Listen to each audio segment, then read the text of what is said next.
देखिए, अतुल सुभाष वाले केस का वीडियो सामने आने के बाद पूरा देश हिल गया और इसलिए बहुत आवश्यकता हुई कि हम मेंटेनेंस से संबंधित कानूनों का एक बार पुनर्विचार करें और उसको दोबारा से चेंज करके इम्प्लीमेंट करें। बहुत सी बातें हो रही हैं दुनिया में, लेकिन जो मैंने अपने कोर्ट में अनुभव किया अपने मुकदमों के दौरान, उसके आधार पर मैं कुछ इसमें सजेशंस देना चाहता हूँ, जिसके आधार पर अगर कानून में परिवर्तन हो तो बहुत आसानी हो जाएगी हर एक पार्टी को। देखिए, पहली बात तो मैं ये कहना चाहता हूँ कि सारी कानूनी प्रोसीडिंग्स वर्चुअल कर देनी चाहिए, जिससे हर एक आदमी अपने घर पर बैठकर कोर्ट की कार्रवाई में शामिल हो सकता है। जब सुप्रीम कोर्ट में वर्चुअल हियरिंग लगातार हो सकती है तो जिला कोर्ट के लेवल पे क्यों नहीं हो सकती? हैरेसमेंट एक पार्टी का बंद हो जाएगा, चाहे वो हस्बैंड हो चाहे वाइफ हो। दूसरी बात, अगर कोई मैट्रिमोनियल डिस्प्यूट कोर्ट में है तो बच्चा चाहे उस समय किसी की भी कस्टडी में हो, उससे मिलने का अधिकार कोर्ट को पहले ही दिन एंटरटेन करना चाहिए और तब तक उस पार्टी की बात ना सुनी जाए जब तक कि वो बच्चे को कोर्ट में लेके ना आए, चाहे वो हस्बैंड हो चाहे वाइफ हो। आपकी लड़ाई अपने हस्बैंड से है, अपनी वाइफ से है, बच्चे की क्या गलती है?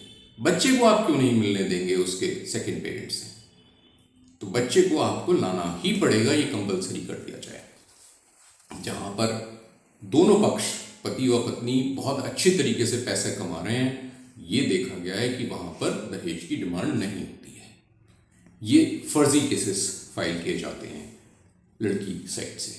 तो ऐसे केसेस में जहां पर लड़का और लड़की बहुत अच्छे पैसे कमा रहे हैं, अच्छे जॉब में हैं, वहां पर डाउरी का कोई केस कभी एडमिट ही ना किया जाए, और अगर किया जाए तो उससे पहले एसपी रैंक का आदमी उसका इन्वेस्टिगेशन करे।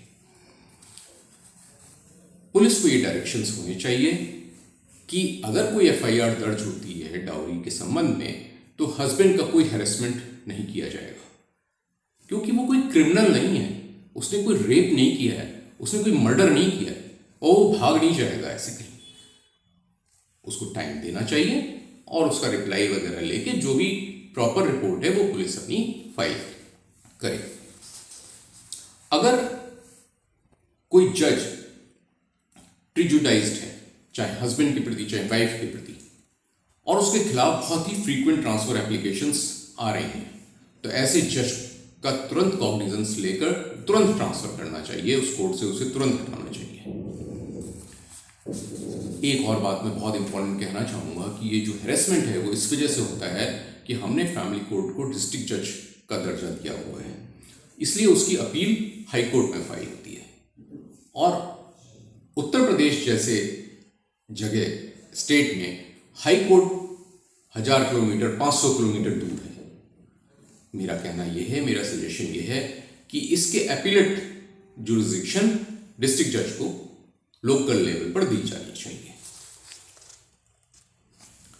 मेरा नेक्स्ट सजेशन ये है कि सेक्शन 24 में जो टेम्परेरी मेंटेनेंस मांगा जाता है, चाहे हस्बैंड को चाहे वाइफ को, वो तो ठीक है, लेकिन लिटिगेशन की कॉस्ट उसको बिल्कुल भी नहीं दी जानी चाहिए। क्यों? क्योंकि लीगल एड कमेटी बनाई गई है हमारे यहाँ, बाकायदा उसमें 10, 20, 50 लॉयर्स इंगेज किए जाते हैं, स्टेट गवर्नमेंट उनको पैसा देती है।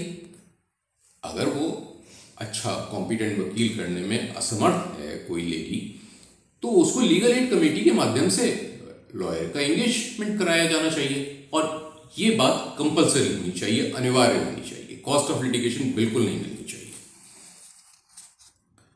अगर दोनों माँ बाप कमा रहे हैं हैंडसमली, तो बच्चे का मेंटेनेंस दोनों लोगों को पे करना है, ये कंपलसरी होना चाहिए।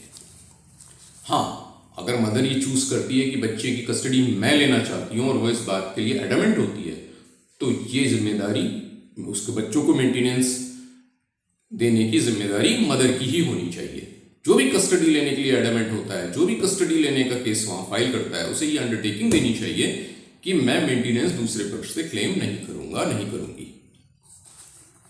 अगर कोर्ट में कोई झूठी एविडेंस देता है और ये झूठी एविडेंस पकड़ में आ जाती है तो उसके खिलाफ तुरंत क्रिमिनल एक्शन होना चाहिए।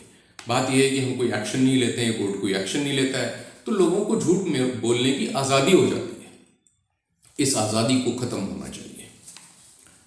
अगर वाइफ प्रॉपरली क्वालिफाइड है और ये समझ में आता है कि ये इतनी क्वालिफाइड है कि इसको जॉब मिल सकता है, पर ये जानबूझ के जॉब नहीं कर रही है, ऐसे केस में उसको कोई मेंटेनेंस अवार्ड नहीं होना चाहिए।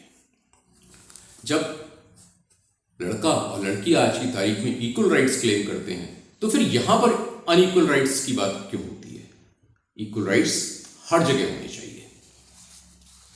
एक बहुत ही इंपॉर्टेंट बात जो मैं अपने अनुभवों से मैंने सीखी है वो ये है, बहुत सारे केसों में, मैं कहूँगा 70 से 80% केसों में लड़कियों की तरफ से डाउरी का केस इसलिए दर्ज कराया जाता है क्योंकि उनके पिताजी ने उनकी शादी में एक बहुत बड़ी पार्टी का आयोजन किया था जिसमें उन्होंने 10-20 लाख रुपए खर्च किए थे और उस खर्चे को वो लड़के की साइड से वापस लेना चाहते हैं। अब वो शादी में जो आपने खर्चा किया था वो तो अपने स्टेटस सिंबल के लिए किया था, उसको आप एक संबंधों का में विष बोने के लिए एक एफआईआर क्यों दर्ज कराते हैं? मेरा कहना यह है कि इस तरह के आडंबरपूर्ण शादियां बंद होनी चाहिए। Judicial system definitely corruption free होना चाहिए। अगर करप्शन के कहीं आदेश नजर आते हैं, कहीं समाचार सुनने में आता है, तो उसको तुरंत खत्म करने के प्रयास होने चाहिए। हाई कोर्ट को और सुप्रीम कोर्ट को इसको तुरंत कॉग्निजेंस लेते हुए उन जजेस को सस्पेंड करना चाहिए, उनके खिलाफ इंक्वायरी सेटअप करनी चाहिए। तो ये मेरे सजेशंस हैं। आप कमेंट्स में बताइएगा कि आपके क्या कमेंट्स हैं इस पे, आपके क्या विचार हैं। Thank you.